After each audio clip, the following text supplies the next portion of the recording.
One C#.NET के इस lecture में हम लोग करंट थ्रेड को समझेंगे। लेक्चर का टॉपिक है अंडरस्टैंडिंग करंट थ्रेड इन C#।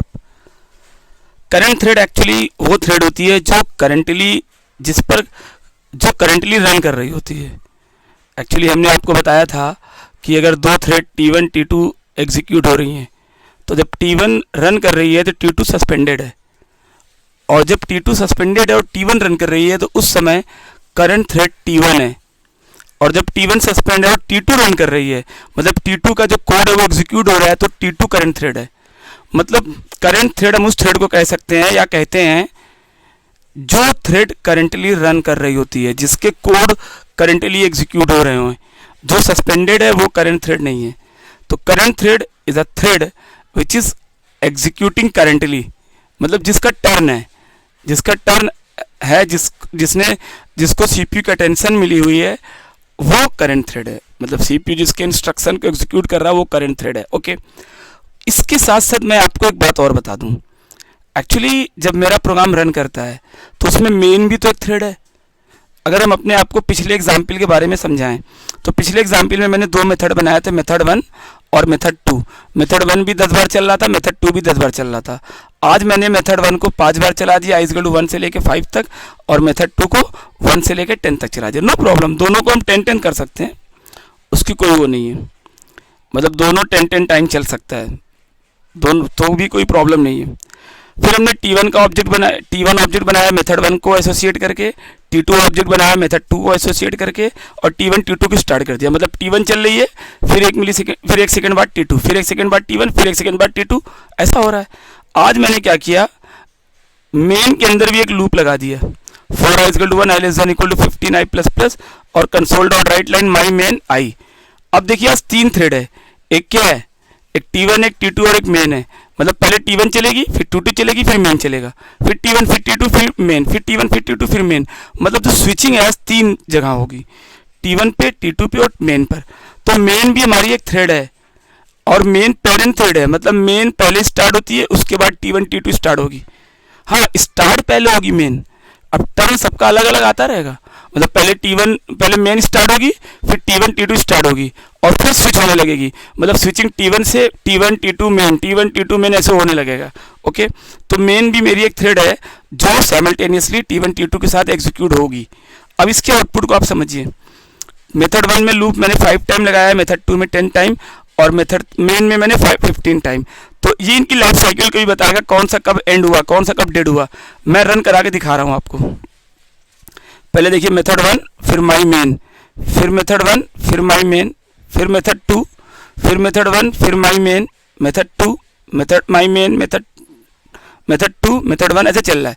मतलब देखिए मैं इसके आउटपुट को आपको लास्ट में दिखा रहा हूँ। देखिए पहले मेरा मेथड 1 चला 1 के लिए, फिर माई मेन चला 1 के लिए, फिर मेथड 2 चला 1 के लिए, फिर मेथड 1 चला 2 के लिए, फिर माई मेन चला 2 के लिए, फिर मेथड 2 चला 2 के लिए, फिर मेथड 1 चला 3 के लिए, ऐसे चलता गया। अब देखिए मेथड 1 मैक्सिमम 5 टाइम चला है, ये मेथड 1 5 के बाद दोबारा नहीं चलेगा। उसके बाद फिर मेन और मेथड 2 चल रहा है, फिर मेन और मेथड 2 चल रहा है। अब देखिए मेथड 2 10 पे एंड हो गया, मेथड 2 10 पे एंड हो गया। उसके बाद मेथड 1 मेथड 2 कोई नहीं चल रहा है, सिर्फ मेन चल रहा है। मतलब 10 जब मेथड 1 मेथड 2 का हो गया, फिर मेन चल रहा है और मेन 15 पे जाके एंड हो जा रहा है। ओके, तो दोनों को हम तीनों को 10 तक भी चला सकते हैं, कोई दिक्कत की बात नहीं है। अब मैं आपको एक खास चीज़ और दिखाने जा रहा हूँ। मतलब मैं मेन को, हर थ्रेड का एक नाम होता है और वो नाम हम असाइन कर सकते हैं, ठीक है ना। तो मैंने यहाँ पे मेन मेथड को, यानी हमने करंट थ्रेड को एग्जिबिट करने की कोशिश की है। तो मेन को पहले मैं करंट थ्रेड की तरह आपको दिखाता हूँ। हमने लिखा thread T3 is equal to thread dot current thread, thread dot current thread.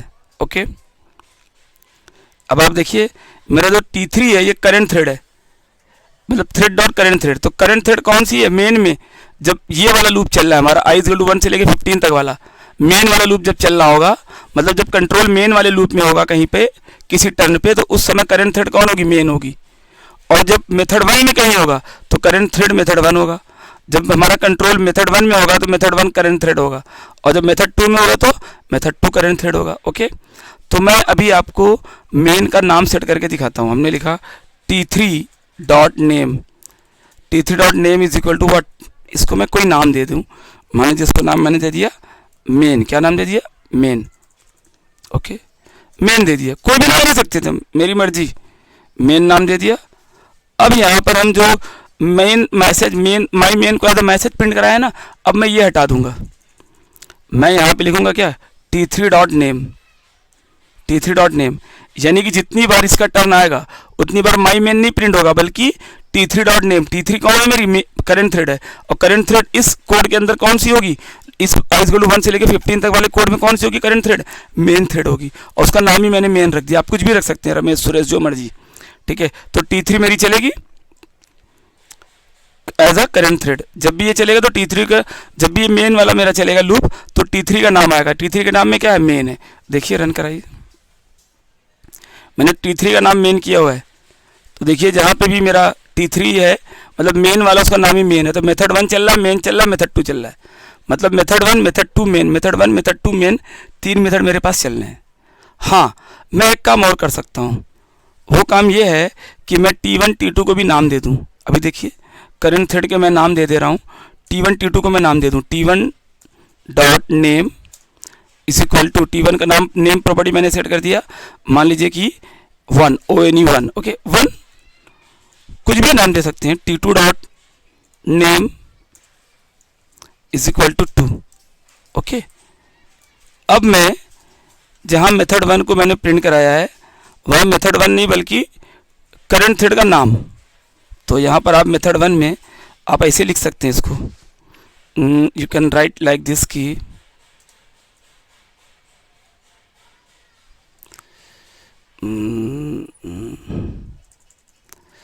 Method 1 की जगह आप लिख सकते हैं इस प्रकार से, thread dot current thread dot name.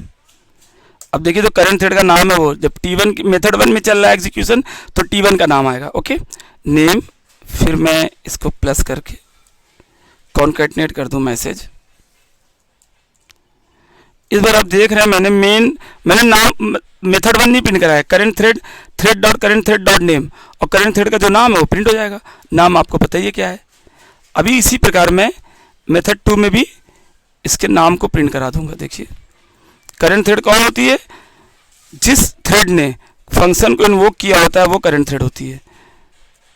जब t1 मेथड को इन्वोक कर रहा होगा तो t1 करंट थ्रेड होगी, और जब t2 कर रहा होगा तो t2 होगी। तो जिस मेथड को जहां पर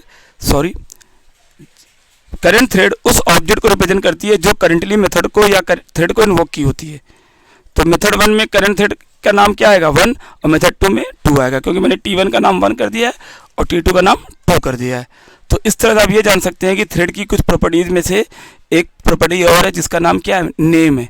तो मैंने मेन 1 2, तो जब 1 चल रही है तो आपको 1 लिख के आ रहा है, 2 चल रही तो 2 लिख के आ रहा है। तो मेथड 1 मेथड 2 मैंने यहाँ से हटा दिया है।